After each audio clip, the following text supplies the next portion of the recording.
Hello everyone. Previous video में हम rectifier के बारे में पढ़ चुके हैं। रेक्टिफायर में हमने देखा था कि रेक्टिफायर एक इलेक्ट्रॉनिक डिवाइस जो एसी अल्टरनेटिंग जो करंट है उसको डायरेक्ट करंट में बदलने का काम करता है। लेकिन रेक्टिफायर का जो आउटपुट आपको मिलता है उसके अंदर प्योर डीसी हमको कई बार नहीं मिलता, उसके अंदर कुछ एसी के कंपोनेंट्स रह जाते हैं।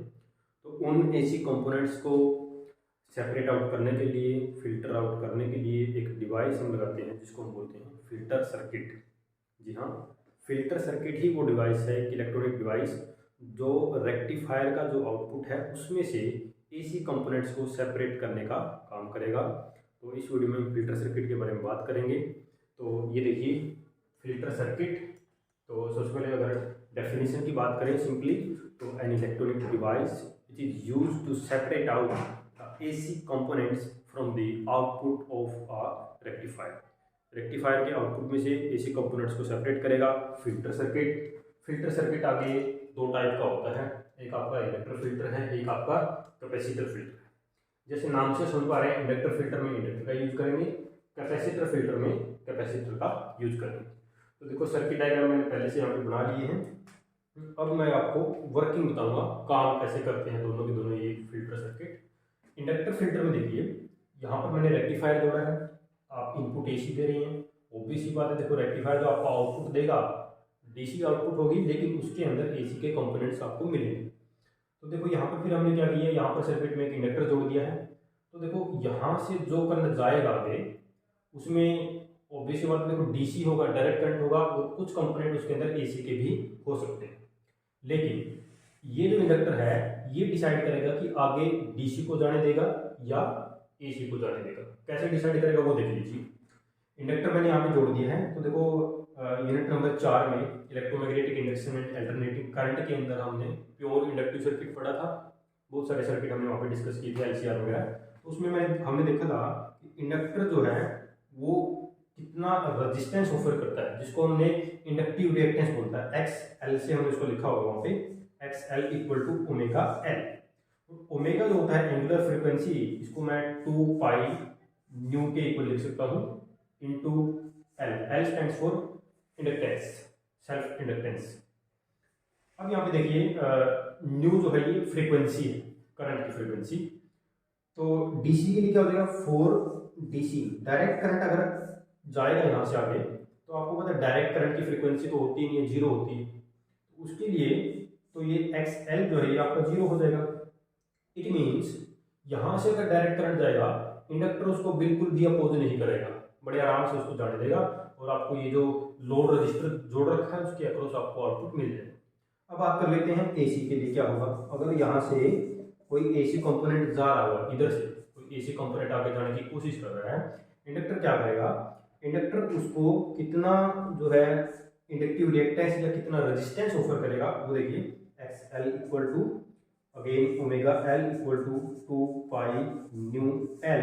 और आपको पता है एसी के लिए न्यू यानी कि फ्रीक्वेंसी जो अल्टरनेटिंग करंट है उसकी फ्रीक्वेंसी जीरो नहीं होती, उसकी एक डेफिनेट फ्रीक्वेंसी होती है। जो डोमेस्टिक हम घरों में जो करंट यूज करते हैं अल्टरनेटिंग करंट, उसकी फ्रीक्वेंसी 50 हर्ट्ज होती है। यहाँ पर आप वैल्यू पुट करो 50, तो देखो ये काफी 2 pi into 50 into L.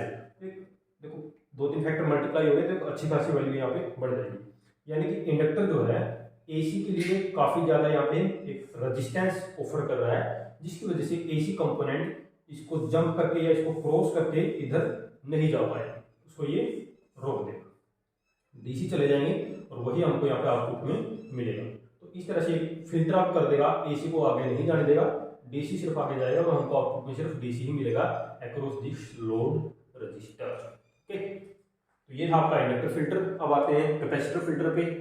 Capacitor filter में ऑब्वियस सी बात है कैपेसिटर का यूज करेंगे। तो यहाँ पे देखो मैंने एक कैपेसिटर जोड़ दिया है और उसके बाद पैरेलल में एक लोड रजिस्टर है जिसके अक्रॉस हमको आउटपुट वहाँ पे मिलेगा। सेम इनपुट एसी सप्लाई करेंगे, रेक्टिफायर उसको डीसी में बदलेगा, मैक्सिमम अपनी कोशिश करेगा उसको डीसी में चेंज करने की, बट एसी कंपोनेंट्स वहाँ पे प्रेजेंट हो सकते हैं। अब देखो यहाँ पे जो एसी कंपोनेंट्स है, यहाँ से देखो ये आपको पॉइंट दिखाई दे रहा होगा जिसको मैं जंक्शन बोल रहा हूँ। जंक्शन कोई भी आप नेमिंग कर सकते हैं इस पॉइंट की। एक मान लीजिए मैं बोलता हूँ उसको इस पॉइंट ए, जंक्शन आपने पढ़ा होगा। यहाँ से देखिए, यहाँ से जो करंट आगे जा रहा है उसके अंदर मैं मान के चल रहा हूँ कि उसके अंदर डीसी तो है ही, एसी कंपोनेंट भी हो सकते हैं। बात कर लेते हैं एसी किधर जाएगा और डीसी किधर जाएगा।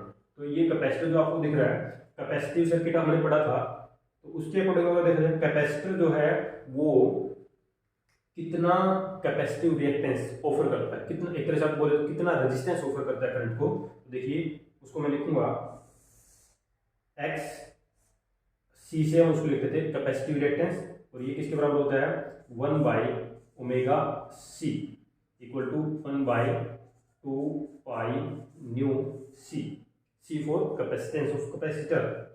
Now for DC direct current के लिए आपको पता है फ्रीक्वेंसी कितनी होती है, 0 होती है। तो ये एक्स सी जो है, जो कैपेसिटिव रिएक्टेंस है, ये इसके लिए इनफाइनाइट चला जाएगा।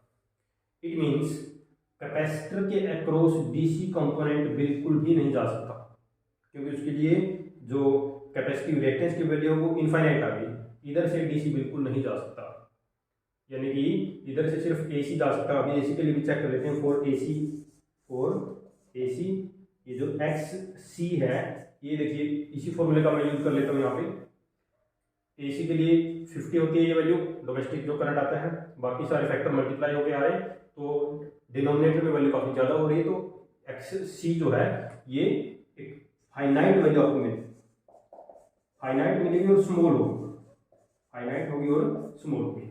अब देखिए जंक्शन के पास यहाँ पे तो 2 रास्ते हैं करंट के पास, देखो एसी और डीसी दोनों इधर से जा सकते हैं, लेकिन अगर इधर से डीसी जाएगा तो डीसी को तो ये बिल्कुल रोक रहा है, यहाँ से डीसी नहीं जा सकता, यहाँ से सिर्फ एसी जा सकता है, क्योंकि एसी के लिए रेजिस्टेंस फाइनाइट है और स्मॉल है।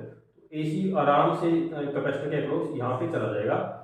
और यहाँ पर देखिए आगे जो है एक रजिस्टर यहाँ पर है, कैपेसिटर भी एक तरह का रेजिस्टेंस ऑफर कर रहा है किसको, देखो डीसी के लिए तो बिल्कुल इनफाइनाइट होगा, डीसी तो यहाँ से जा नहीं सकता। डीसी तो बिल्कुल सिंपल बात है, बिल्कुल क्लियर बात है, जंक्शन से आगे बढ़ेगा और लोड रजिस्टर के अक्रॉस जाएगा, और वहां पर आपको आउटपुट के तौर पे आप ले सकते हैं।